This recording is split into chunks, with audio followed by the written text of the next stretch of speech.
right now we're driving a 2019 Rolls Royce Ghost. The original sticker on this car was almost 400,000, and we acquired it for way less.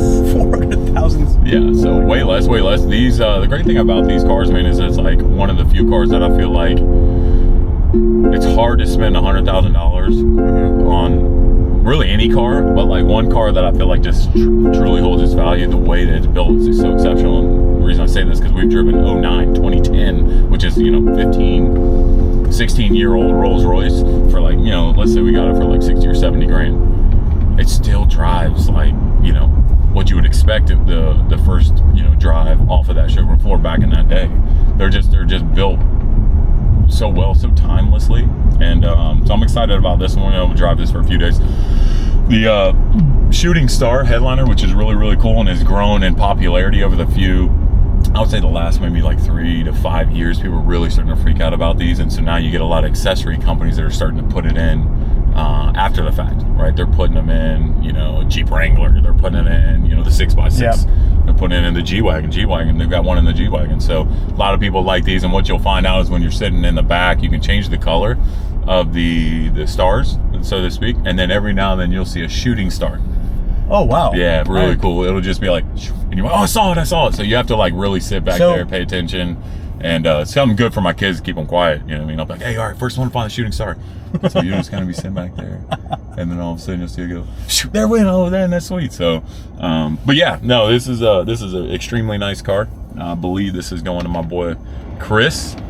We'll see if he doesn't want it. Then. And this is a Ghost. Yes, correct? This is a Ghost. Yeah, so they're the line for Rolls in the sedan is Ghost and Phantom. The Phantom was their original flagship, but it was so big and the price tag was so expensive that they felt that they needed to take it a step down and make it more for the everyday commuter. And so they made the Ghost, and that ended up being their most popular seller. They've had it, and so now, the Cullinan, which is the Rolls Royce SUV, has taken over that top spot because people want bigger cars, they got bigger families, there's just more people, things like that. So this one was a labor of love for sure. It almost got stolen 3 times. 3 times of this car almost got stolen and taken to California and chopped up, or whatever they do when they steal cars. I don't know, but we got it here, and it's now for sale, and it's gonna go to my guy Chris first, see if he wants it. We were thinking about putting some new shoes on there. I ordered those a long time ago. They finally came in, and then the car came in right after, so it all worked out. But the 4-wheel independent suspension on these things is crazy. You're just now starting to get some Chinese companies that are starting to do that same thing. And when you think, and when you think about 4-wheel independent suspension, that means that when the front axles hit a speed bump, right, and your car goes boom, and then slams back down, if you take that at an angle with independent suspension, the speed bump would do this, and the car would not move. It would just stay completely straight, and you wouldn't even feel the bumps. And so that's the ride experience that I talk about. That if you've never driven a Rolls Royce, bro, it's unparalleled. It is unparalleled. There's nothing like it. It is just, it's so quiet. There's no, I don't have the radio on, and you just feel like you're just listening to yourself as it drives. But again, when you talk about the inner workings of like, oh man, that's such a nice car. Rolls Royce does a great job building the coach, right? Which is what you see. They set it on top. The frame is a BMW 7 Series frame, and is a BMW engine. It's their V12 that is in some of their BMWs that they have.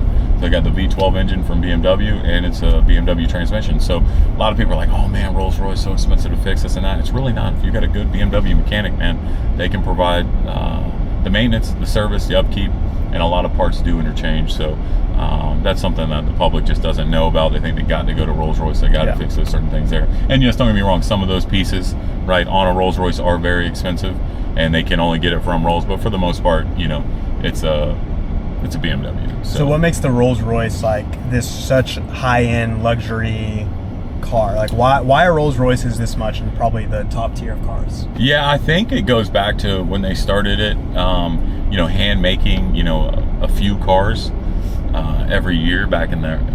You can go back into the 30s and 40s. They've been around for so long. But if you fast forward into like the 90s and early 2000s, when they started to really mass produce Rolls Royce. And when I say mass produced, they're not doing them like Toyotas. You know what I mean? But they're more, you see them on the road more now in the 90s and 2000s. And now even to today, you'll see Rolls all the time. It's not like, oh, wow, that's a Rolls. Haven't seen that forever, And I think that they built that brand, right? They built the brand of, hey, like we're uber high luxury, but then they matched it with like unparalleled, just never missing the beat. It's kind of like, I know this may be like dumbing it down, but it's like Chick-fil-A, right? We know what we get with Chick-fil-A. You show up, you get the service, you get the food. It's a limited menu, right? They don't got like a Cheesecake Factory menu. It's limited. You know what you're going there for. You're going there for chicken, whatever, and then you're on. And then they just never miss. They never miss. And it's kind of like that, man. Rolls Royce is just consistently delivering a great product. Now you're paying for it, but when you're just never unsatisfied. Like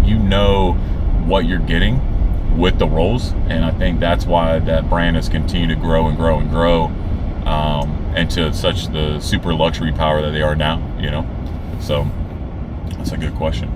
But man, when you're driving one of these things, you feel like you're kind of just like floating. Like, bumps, you don't even feel the bumps. The doors are inset into the frame, so it's even quieter. So you add in that after they inset into the frame, and you put the weather stripping, and then you put the fact that it's almost like a sealed entity once that door's closed. Man, you're just driving in silence, dude. You don't hear the noise, other cars zooming by you. You know what I mean? Just all that. And I think that just adds to the ambiance of like the driving experience, So, but these mugs are still expensive. But I feel once it crosses under that 150-ish range, man, dude, there's such value in these things. Especially when you're talking about like a car like this. Like this is a $200,000 car all day, and we're selling it for I think $155, $160. So, you're right there in that wheelhouse where this makes a lot of sense for a lot of individuals, because you can drop $100K now and blink on an Escalade, which is just a Cadillac, SUV, and you spend another $50,000. Tell me you don't put me in a Rolls, dude. That's a massive jump up, right? You know what I mean? Massive jump up. So, that's our little drive around here. Now we hope to get this thing sold in the hands of the new owner. About to get some photos, some videos, and hopefully enjoyed this nice drive around in this extremely expensive Rolls Royce. There we go.